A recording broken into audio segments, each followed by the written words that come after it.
ब्रह्मण्यै नमो नमः या देवी सर्वभूते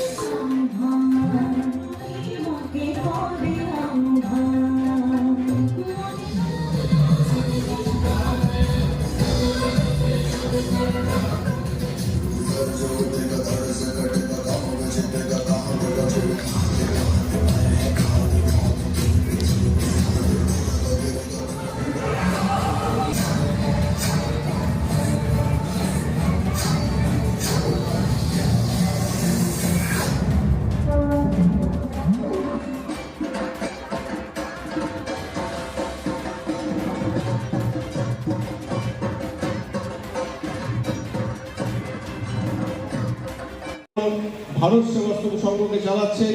তার সাথে আপনারা যেন আনন্দিত হবেন, আমাদের যে পুনর্টি আশ্রম চলছে সেখানেও আমাদের বহু অনাথ বাচ্চা বা সমাজের বিভিন্ন স্তরে ছড়িয়ে থাকা সেই দুঃখ কষ্ট দরিদ্র পরিবারের কিছু ছেলে তারা সেখানে থাকে এবং তারা সেখানে পঠন পাঠন করছে, সেখানে আশ্রম দায়িত্ব নিয়ে তাদেরকে সমাজে প্রতিষ্ঠিত করার চেষ্টা করছে। আমি তার সাথে সাথে এই আশ্রম বা আমাদের এই পূর্ণবন্ধ স্কুল, এই স্কুলের বিভিন্ন উন্নয়নমূলক কাজে যেমন ছিলাম এবং আজকের মঞ্চ থেকে আমি বলছি আগামীতেও আমি শুধু সাংসদ নয়, আমি কালিয়াগঞ্জের একজন কালিয়াগঞ্জের নাগরিক হিসাবে এবং তার সাথে আমার সাংসদ হিসাবে স্কুলের যদি কোনো সহযোগিতা লাগে আমি সবসময় স্কুলের পাশে আছি এবং স্কুলের আমি সার্বিক সাফল্য কামনা করি। তার সাথে আমার স্কুলের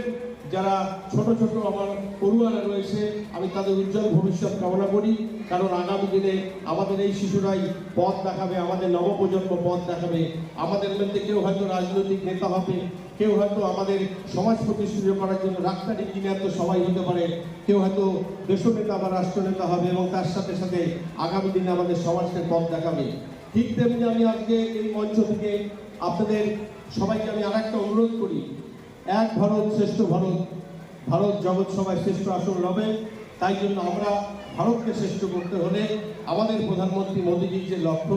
আমরা সবাই মিলে আমরা স্বদেশি জিনিস ব্যবহার করব। স্বদেশি জিনিস ব্যবহার করলে ভারতবর্ষের অর্থনৈতিক মান উন্নয়ন হবে,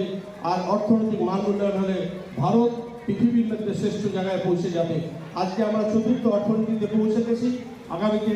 2047 বিকশিত ভারত, সেই লক্ষ্যে সবার কাছে অনুরোধ থাকবে আসুন সবাই মিলে আমরা আমাদের স্বদেশি পণ্য ব্যবহার করি এবং দেশকে ভারতবর্ষে পৃথিবীর মধ্যে শ্রেষ্ঠ জায়গায় নিয়ে যাই। তার সাথে আমি এই অনুষ্ঠানের সার্বিক সাফল্য কামনা করি এবং তার সাথে স্কুলের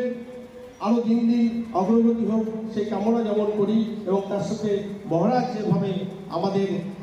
সমাজের বিভিন্ন ক্ষেত্রে শুধু স্কুল নয় আশ্রম নয় উনি যেভাবে কাজ করে চলেছেন, আসুন আমরা সবাই মিলে আমাদের গুরু মহারাজের কাছে প্রার্থনাকারী মহারাজ সুস্থ থাকুক এবং মানুষের জন্য যেন তিনি আরও কাজ করতে পারেন।